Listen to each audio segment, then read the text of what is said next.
and overprescription and widespread exposure to potentially toxic chemicals. Unlike other administrations, we will not be silenced or intimidated by the corporate lobbyists or special interests. And I want this group to do what they have to do. We have to spell it out. In some cases, it won't be nice or it won't be pretty, but we have to do it. When you hear 10,000, it was 1 in 10,000, and now it's 1 in 31 for autism, I think that's just a terrible thing. It has to be something on the outside, has to be artificially induced, has to be. And will not allow our public health system to be captured by the very industries it's supposed to oversee. So we're demanding the answers. The public is demanding the answers, and that's why we're here. Already we're phasing out 8 of the most common artificial food dyes.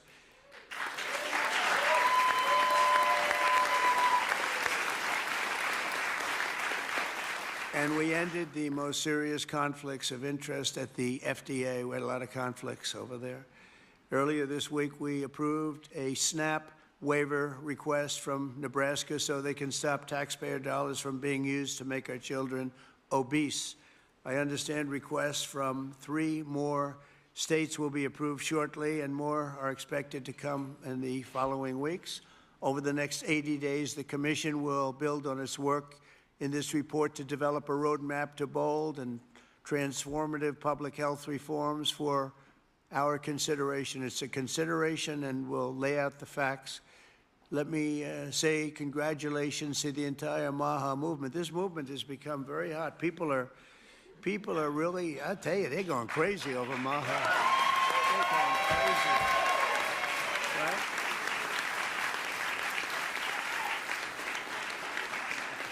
And I look forward to continuing the historic progress. And I will say this whole group, this whole table, they're very, you know, I use a word that's, because it's a beautiful word, actually. The Democrats took it and they used it instead of the word liberal. They used the word progressive. And normally I'd say you're very progressive, meaning you're far, they're not progressive. You are progressive. They shouldn't be allowed to use that word. And and so therefore I'm not going to use it to describe you, but you are far forward thinkers. You're amazing thinkers, and we appreciate having you. It's this tremendous talent around this table, the most respected people anywhere in the world, actually.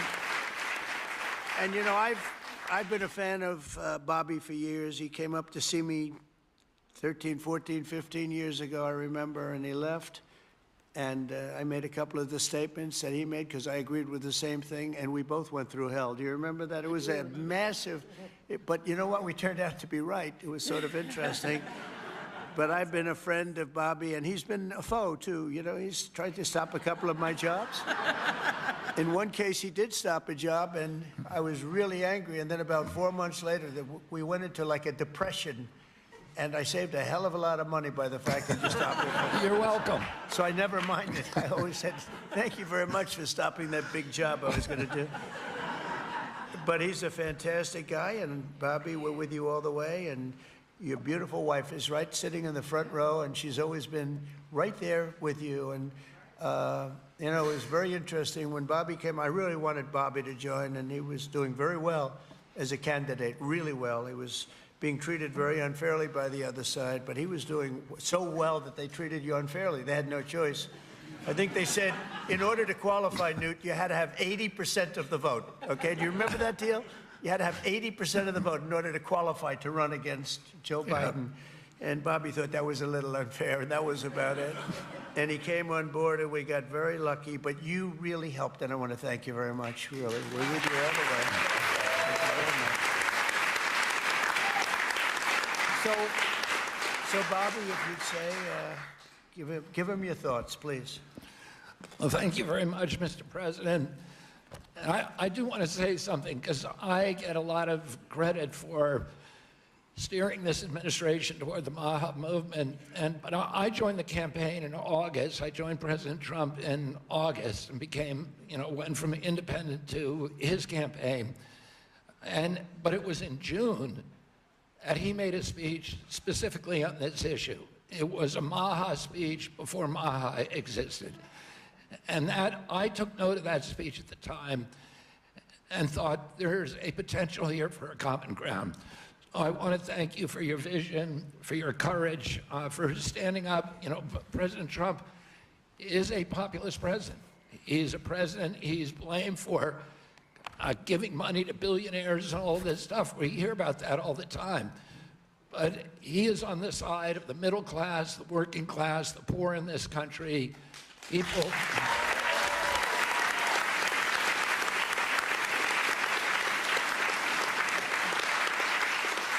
And I've been following, I've met every president since my uncle was president, and I've never seen a president, Democrat or Republican, that is willing to stand up to industry when it's the right thing to do, and they're willing to talk about really difficult issues and to hold his stand on those issues. I've never seen anything like it, and I'm very, very grateful to you. I've sat with industry again and again in a room with him and heard him say, we can't do that. We're going to do something different, deliver news that they didn't want to hear.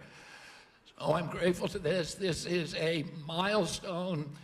There's never in American history has the federal government taken a position on public health like this.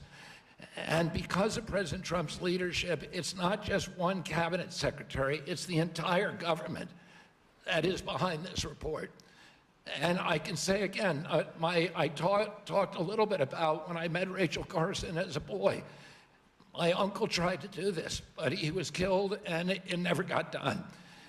And ever since then, we've been waiting for a president who would stand up and speak on behalf of the health of the American people and say, there is no difference between good economic policy, good environmental policy, and good public health policy, and good industrial policy. We can have all of them, but we need a united cabinet, and we need to go forward as a single people. I want to thank you for that, President Trump. Thank you very much. Thank you.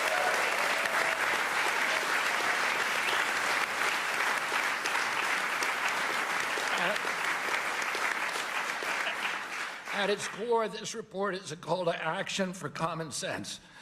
We've relied too much on conflicted research, ignored common sense, or what some would call mother's intuition. It's common sense that ultra-processed, nutrient-poor food contributes to chronic disease. It's common sense that excessive screen time and isolation lead to anxiety and depression, especially in children. It's common sense that exercise and healthy food should come before prescriptions and surgery. It's common sense that not all calories are equal in nutritional value. It's common sense that over-medicating kids is dangerous. It's common sense that we can celebrate the innovations of modern life while also demanding fearless inquiry into ameliorating the negative effects of medication, agriculture, and environmental practices.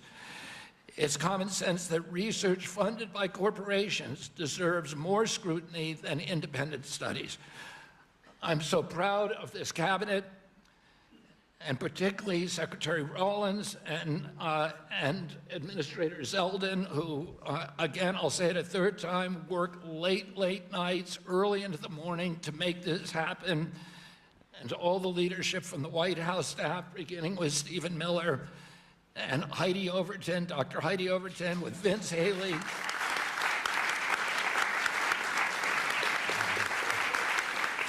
Their leadership and their steady hand in getting us to the goal line we could not have done it without them.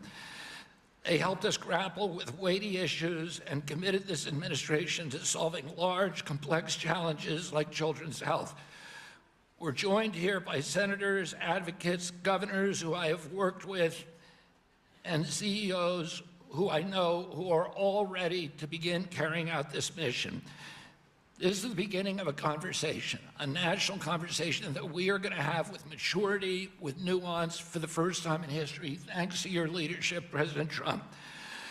There is a reason that the MAHA moms sided with you, President Trump. It's because this administration has the bravery to tell the truth and solve problems through innovation and not nanny state regulation.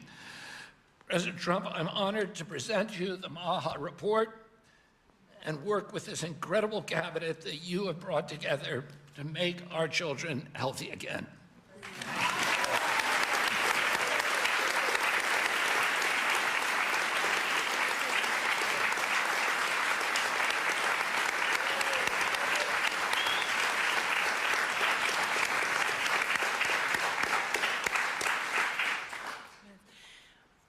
Three things. First, on behalf of an extremely grateful nation and on behalf of a lot of extremely grateful MAHA moms who are out there, Secretary Kennedy and Mr. President, thank you. I see a MAHA mom and grandma and our amazing Chief of Staff right there, Susie Wiles. I see a MAHA mom and Caroline Levitt all across our cabinet. Sir, my oldest son, Luke, is here. Stand up, Luke. I am a MAHA mom of 4. And this hits particularly close to home for every single one of us in this room. That's the first thing. The second thing is that you mentioned, sir, in your remarks that we are on track to sign multiples of SNAP waivers to get junk food and sugary drinks out of our food stamp system. And I am so proud.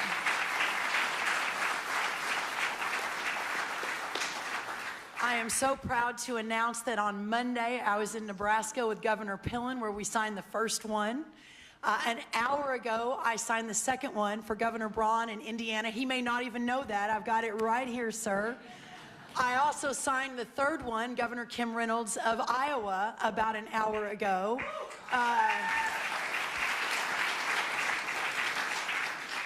With a half a dozen more coming down the line. And sir, that has never happened before. Under Republican or Democrat administrations, we have never made that happen before. So I am so proud and so grateful for your leadership. We have Governor Morrissey here, who was the first one to apply from West Virginia. Oh, Governor Morrissey.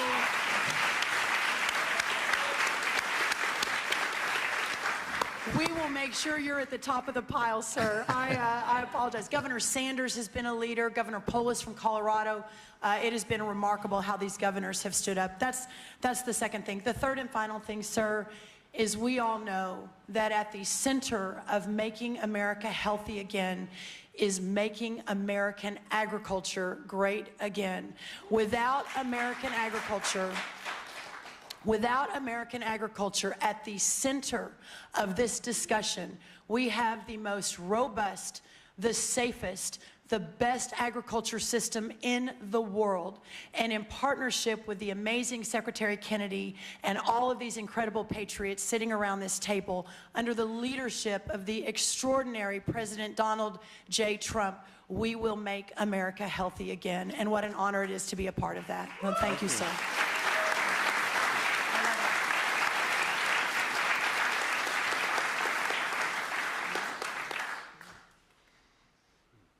Mr. Policyman, you want to say something? Big policy man here. Well, so much has already been said, but in your remarks, Mr. President, you made clear. This is Vince Haley, by the way. In your remarks and in the report, it's very clear that there are no sacred cows when it comes to our children's health. We are showing the courage to turn over every stone to figure out, to investigate what is behind the chronic childhood disease crisis, and that's what this report represents, sir. Thank you, Vince. Thank you very much. By the way, you want to have other people speak? We've had everybody speak. Oh, good. Most have already spoken. That's very good. But the fake news wasn't here. What's going on? I mean, Oz, I want to thank you for your work. Would you have anything to say to the media? Thank you, sir. I think it's a moral failing if we don't address this, but it's definitely a financial failing as well.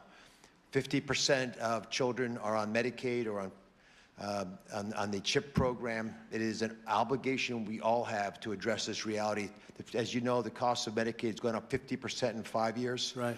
I thank you very much for having the bravery to commission this report, and Secretary Kennedy, Secretary Rollins, Lee Zeldin, and everybody else on this panel for being able to effect what has not been done since this law for Medicare and Medicaid was written in 1965. God bless you. Thank you very much, Oz. Thank you.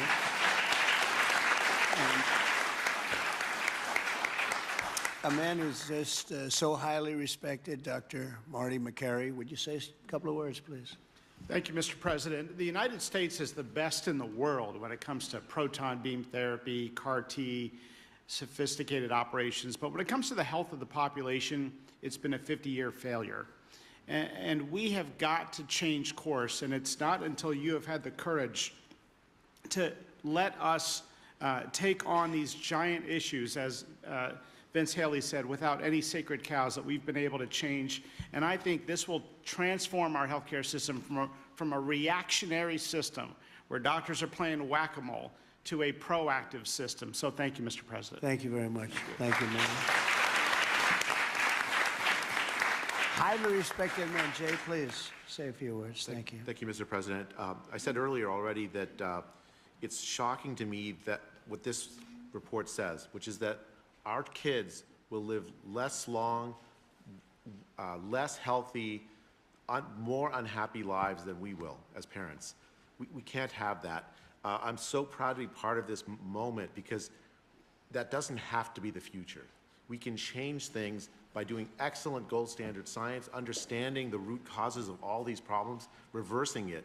And Mr. President, this is an enormously important moment because it's from this moment forward, we will reverse course so our kids will live longer than us, will live more healthy than us, and will be happier than we have been. Thank you. Thank you very much. Thank you. Thank you, Jay. Good job, too. I have to say we have the greatest farmers in the world, and we love our farmers, and we want to pay respect to our farmers, and we always will. And we won the farmers by a lot in the election, in every election, all three elections, and we won by a lot. And I will never forget that. And they are foremost in our thought. And representing, I think, the farmers better than just about anybody can do is Senator Roger Marshall. Could you say a couple of words, Roger, please? Mr. President, we're not tired of winning yet. Congratulations. What a week you've had overseas, one win after another, one big beautiful bill across the House floor this morning. You're the best closer in the game, and this is one of the greatest days of my life professionally speaking as well. And I just want to acknowledge my MAHA mom out here as well, that my wife, Lena, was a MAHA nurse and a MAHA mom and a MAHA grandma. Now, Lena, will you please stand up as well, my wife?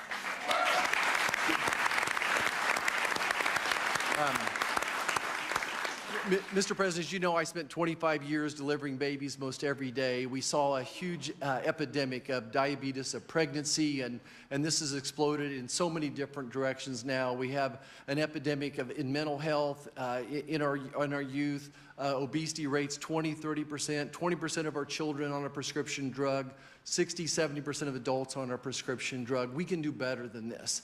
And it does start with the farmer. It starts with soil health. And I just want you to know that our farmers are so committed to this as well. And so many of them are already doing great things. They're making the soil healthier. They're using less pesticides. They're doing all the right things. It's going to take a little bit more effort and time to get everybody with those practices. But the American farmer and rancher were the original environmentalists, the original conservationists, and they'll be right here working beside us, and we appreciate your support of them as well. Thank you, Roger. Great. Thank you. So I think I'll close by just saying that something happened a week ago that was very, very important, profound, but very important in so many ways. For years, I noticed that other countries paid much less for drugs and pharmaceuticals than we did. But I don't mean 2% less or 10%, which would be good, but I don't mean 20 or 25 or 30%. I mean, sometimes we paid 10 times more, 12 times more, 13 times more than other countries, where people from our country would be seen going into Mexico and seen going into other countries, leaving on trips and bringing their drugs home because they'd get in London, they'd be able to buy a drug for 1/10 the price of what it costs in New York City. And I watched this. And I watched it during my term, and I didn't like it. I didn't like it. And it's a very complex system, but, you know, we're smart also, maybe much smarter than they are. And at some point, we had to figure out, and I heard it was the middleman. Nobody told me who the middleman was. Nobody knew who the middleman was. Nobody ever heard. All I heard is the middleman. I said, they've got to be the richest people in the world, whoever they are. We don't even know if there is a middleman. All I know is that the drugs were 10 times higher and sometimes more than that. And I really got into it over the last year, and I figured the whole system out. And for various and sundry reasons, the United States of America was being screwed, and we were being taken advantage of and being laughed at for years and years. And I said, it's not going to happen anymore. And I brought a great gentleman, the head of Eli Lilly, in, who's great. He really is. He's great. He's done a fantastic job. And others also of the companies. And I'd have it out with them. I had debates with them, actually. And pretty much it was a debate that was impossible to lose. You had to be a real bad debater to lose that debate, because they couldn't justify it. They tried to say, well, you know, we pay for research and development, and the United States has agreed to pay for 100%. I said, why? Why are we paying? And by the way, that wasn't even the number, because it's still way too high if you took all the research and development. But you have other countries that are a lot more vicious than us in terms of their representatives. And they'd set a price for a drug, and they'd say, tell the United States to pay for the rest. We were subsidizing the whole world. And I said, we're not going to do that anymore. We've been a laughing stock for so many years. The last 4 years, we've been a laughing stock. I said it. We were a laughing stock, and now we're the most respected, and we're the hottest country in the world. We're going to remain that way. We're going to do that with drug costs, too. And so I said, I'm going to do something that's a very unpopular thing to do with a small number of people, mainly the people that own the drug companies and others. And I'm not even blaming them. They were able to get away with it. But it was really other nations that took advantage of us, because the drug companies were under their thumb. And they would say, this is what I'm going to pay. And the European Union was right at the top of the list. Let me tell you, we're going to pay $20 for this, and we're not going to pay any more. And America would pay $240 for the same thing that they're paying $20. They said, tell America to pay for the rest. And for years, they went along aimlessly, and they did it. And I started making changes, and I'll never forget the end of my first term, which was very successful. We had the best stock market ever. We had the best economy ever of any president. We went up 88% in the stock market, as an example, and I think 116% in one of the other indices. And we're doing well, but this whole thing with the drug costs always bothered me. And I started really studying it, and it's very complicated stuff. And I said, you know what? We are paying so much more, and I demanded favored nations. We're the biggest buyer, we're the best buyer, we're the most solid buyer, we're the one that paid for all of the research and development. And I said, we're going to do something that's earth-shattering. So at the end of my first term, I was so proud, because it's the first time in 28 years that any president reduced drug prices during the course of 4 years. And you know what the number was? 1/4 of 1%. But it was down 1/4. Think of it, 1/4 of 1%. Very little. Essentially, they remained the same. But I wanted to get it down, and I was so proud. I thought I was the greatest guy in the world. I took it down 1/4 of a percent, and I had news conferences. I was bragging. I'm the only one that did it 28 years. And then I said, that's not very much, because we were still paying so much more. And I decided I've got to break the system.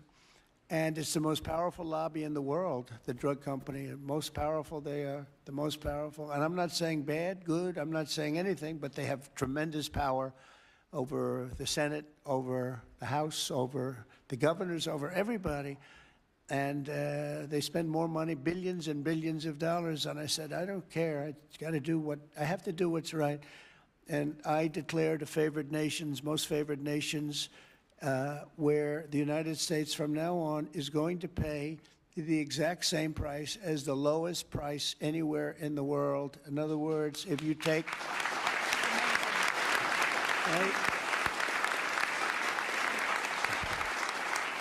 In other words, if you take the country that's paying, and let's say in a certain part of, there may be some country out there that pays a little bit less for very good reasons because of the fact, a thing called poverty or whatever. But we take the lowest country, say European Union countries as a whole, that would be fine.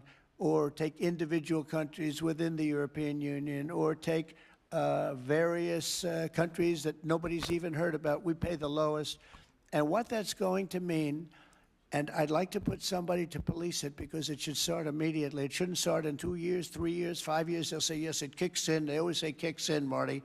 It kicks in, sir, in 4 years, and then 4 years they get it changed. It should mean, so remember I told you I was happy with 1/4 of 1%. it could mean anywhere from 70% to 89% reduction in drugs and pharmaceuticals. That's a little different, right? And I've actually had some congressmen call me and they say, "Sir, can we talk about this?" I said, no. They wanted to talk because, you know, there's tremendous power against them. And I understand that. And every one of them was covered. Senators were. I see Roger smiling, and Roger probably was too. But you know what? He wants to do the right thing, right? He wants to do the right thing. And we're doing the right thing. We're taking advantage of, and forget the drug companies, we're taken advantage of by other countries that insisted with the drug companies that they were going to pay X dollars, and we're not paying any more, and you're not doing business here. And they were nasty about it because these people are almost sort of afraid of them. And we are going to now get a reduction in drug costs of up to 89% in some cases, but 50% would be a bad number. So think of that. 50% versus 1/4%. Think of that, 85, 89, 91, 72%. It's going to be massive numbers. It's going to be incredible for Medicaid, incredible for all forms of health care. Medicare is going to have a huge impact, so big that nobody can calculate it. I mean, this thing could drop by 25, 30%. The drugs are a very big part of it, right? So very big part. So it'll affect everything. It'll affect your whole life. The amount of money you're going to be saving is going to be incalculable. Nobody can believe I had the courage to do it. I don't think it's courage. I think it would have been courage not to do it. I tell you what, not to do it would have taken far more courage because I was tired of it. And I was listening to these guys, and they are, you know, they make a lot of money every year, millions and millions of dollars a year. And I agree, because at the beginning, because of the complexity, you'd walk out of a room, you'd hear them talking, and, you know, they almost convinced you that it's a great system, it's a wonderful system, even though we were paying 10 times more. That's why they make $30 million a year, because they were good, but not any longer. And one of them just threw up his hands after I was just pounding on him. He said, "I can't do it anymore. It's the hardest thing I have to do is trying to justify this damn thing. I can't do it anymore. One of the biggest companies, I just can't do it anymore. You're right."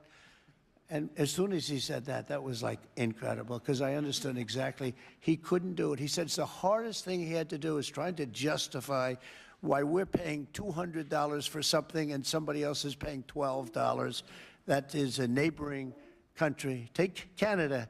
I mean, people go up to Canada to shop because the prices are so much less, and it's not going to happen anymore. So we're going to take the lowest country anywhere in the world, and that's what we're going to be paying, and we'll be saving from 50 to 89%. And these are big, these are tremendous numbers. There's not going to be anything where we're paying 10 times more than somebody else. And one thing that is very important, and it's got to be implemented. It's done. I've done the order. It's done. But we have to get somebody that's got a lot of strength and a lot of power, because you have to implement it, because these countries are going to go down fighting. They don't want this to happen because they're going to go up. Now, there are many more people involved in the world than there are here. So they'll go up a little bit, maybe 15, 20%, and we're going to go down 60, 70, or 80%. But they will fight the drug companies. The drug companies are very worried that they're going to fight, and that's okay. If they fight, we'll just say, that's okay. We are not going to let you sell any more cars into the United States, or we're not going to let you sell any more wine or liquor or alcohol or something that's actually much more important to them than the drugs. And we're going to be able to force that issue if we need to. They should do it. We're basically equalizing. They should do it. And, you know, the drug companies should do just as well. This shouldn't be a hit on their stock. I don't think it will be. It's basically, it's going to be the same amount of money, but it's going to be redistributed. And it's going to be redistributed, so they're going to pay a little bit more, and we're going to pay a lot less. A little bit more because there's so many more. So, you know, it's a bigger number. And so, Robbie, I'd like to ask you and Dr. Oz and Marty, perhaps, and Jay, and maybe representing the world's politicians, I can ask Roger, who's so great with this whole subject, if you would be very, very tough and very, very, very powerful in a sense. It's not easy. You know, you're going to have to get this done. The drug companies are going to say, well, they won't do it. and maybe they won't. And if they don't do it, we're going to not do business with that country or those countries. But we're going to have to be very tough until it's totally stabilized and equalized. And Oz, I mean, I see your eyes are gleaming because you've been talking about this for a long time, but you've never had anyone willing to do it. But I'm willing to do it. And I think it's going to go down as one of the most important things we've ever done because drug costs are going down. Think of it. Then every year for 21 years, the costs have gone up. And now they're going down maybe by 85, 80. I'm telling you, 89% in 2 instances, 89% cut. Nobody's ever seen anything like it. So I'd like to ask Oz in particular, because you and I know each other. He's a very tough hombre, this one. He's tough as hell. And so if you can lead the group, and it's not going to be easy. You're going to have to get in and you're going to have to fight. If you do it, you can have, within a period of weeks, you can have drug costs that drop like a rock, okay? So you, as a group, I have great confidence. And if you don't do it, I am firing every single one of you. Good luck, guys. All right? Can you handle it?